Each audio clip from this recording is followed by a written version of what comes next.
Good morning student. अब हम +1 business studies का हमारा चैप्टर कल स्टार्ट किया था, चैप्टर फर्स्ट चल रहा है।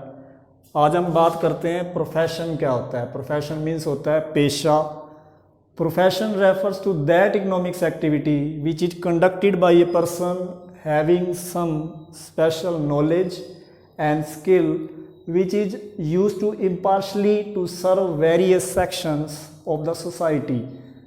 पेशा वो आर्थिक क्रिया है जो एक ऐसे व्यक्ति द्वारा की जाएगी जिसके पास विशेष ज्ञान होगा, कुशलता होगी और जिसका यूज़ समाज के विभिन्न वर्गों की सेवा करने के लिए करेगा, उसे बोलेंगे हम प्रोफेशन मीन्स पेशा। मतलब इसमें विशेष ज्ञान होना ज़रूरी है, स्किल होना ज़रूरी है, जिसको यूज़ करके हम दूसरों की सेवा कर सकते हैं, समाज के विभिन्न वर्गों की सेवा कर सकते हैं। कैरेक्टरिस्टिक्स, इसकी क्या क्या विशेषताएं हैं। Number 1, body of specialised knowledge and technique. एक तो विशेष ज्ञान चाहिए और तकनीक चाहिए, उसकी बॉडी है, उसका समूह है, मतलब इसके अंदर विशेष ज्ञान और तकनीक चाहिए। The first important feature of the profession is that a professional should have specialised knowledge and technical skill. इसकी पहली महत्वपूर्ण विशेषता यही है कि एक पेशेवर व्यक्ति के अंदर विशेष ज्ञान होना जरूरी है और तकनीक की स्किल होना जरूरी है, तकनीक की कुशलता होनी जरूरी है। An ordinary man can not run a profession. एक साधारण व्यक्ति कोई भी पेशा नहीं कर सकता, उसके लिए विशेष ज्ञान लेना पड़ता है, विशेष टेक्निकल स्किल अर्न करना पड़ता है। सेकंड है formalise method of acquiring training and experience. एक विधिवत तरीका होता है प्रशिक्षण और अनुभव प्राप्त करने का।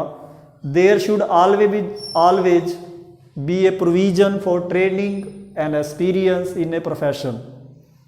हमारा इस पेशे के अंदर प्रशिक्षण और अनुभव प्राप्त करने का हमेशा आयोजन होना चाहिए। मतलब आपको ट्रेनिंग दी जानी चाहिए, आप एक्सपीरियंस ले सके। जैसे मान लो आप डॉक्टर बनने के लिए कोर्स कर रहे हैं MBBS, उसके बाद साथ साथ आपको डॉक्टर के नीचे ट्रेनिंग भी लेनी पड़ेगी, एक्सपीरियंस भी लेना पड़ेगा, तब आप डॉक्टर बन पाओगे। थर्ड है establishment of representative professional association. प्रतिनिधित्व पेशेवर संघ की स्थापना। There are representative professional association like Bar Council of India for lawyers। हमारे पास बहुत सारे प्रतिनिधि प्रोफेशनल पेशेवर संघ होते हैं, जैसे इंडिया में बार काउंसिलिंग ऑफ इंडिया हमारा वकीलों के लिए है, medical counselling of India for doctors, जितने भी डॉक्टर्स हैं वो इसके मेंबर हैं मेडिकल काउंसिलिंग ऑफ इंडिया। और जितने भी CA है institute of chartered accountants for chartered accountant, जितने भी CA बनते हैं वो इंस्टीट्यूट ऑफ चार्टर्ड अकाउंटेंट के मेंबर होते हैं।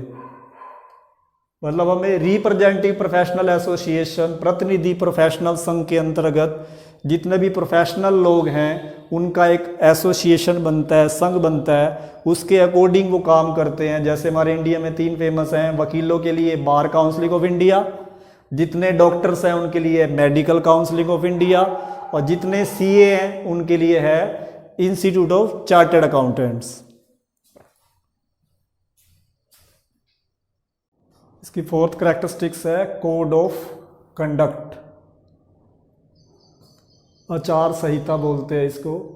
Members of a profession are bound to follow a code of conduct. जितने भी प्रोफेशनल लोग हैं, उन जितने भी वो सदस्य हैं, उसके मेंबर हैं, वो आचार संहिता को मानने के लिए बाध्य हो जाते हैं। कोड ऑफ कंडक्ट में क्या क्या चीज़ें आती है। Code of conduct includes rules connected with the profession. जितने भी पेशे हैं उनसे संबंधित नियम बनाए जाएंगे।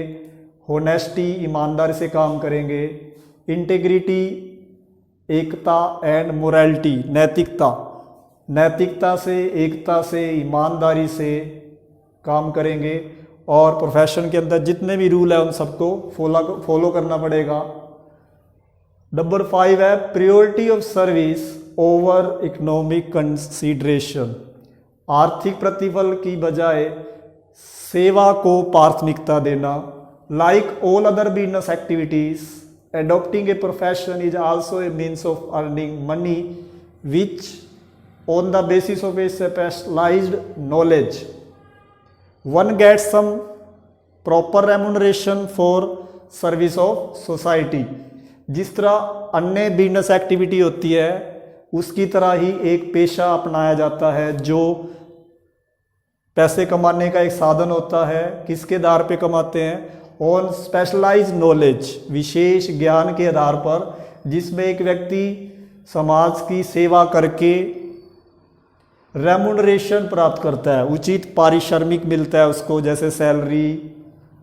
मतलब जैसे अदर बिजनेस हैं, अदर बिजनेस में भी लाभ कमाया जाता है, लेकिन प्रोफेशन के अंदर लाभ कमाया जाता है, लेकिन इसमें विशेष ज्ञान के आधार पर लोगों समाज की सेवा करके, समाज की सर्विस करके प्रॉपर रेमुनरेशन कमाया जाता है। इसमें इकोनॉमिक्स कंसीडरेशन की बजाय सर्विस को प्रायोरिटी देते हैं, ये सेवा को प्राथमिकता देते हैं। लाभ तो कमाते हैं लेकिन सर्विस को ज़्यादा प्रायोरिटी देते हैं।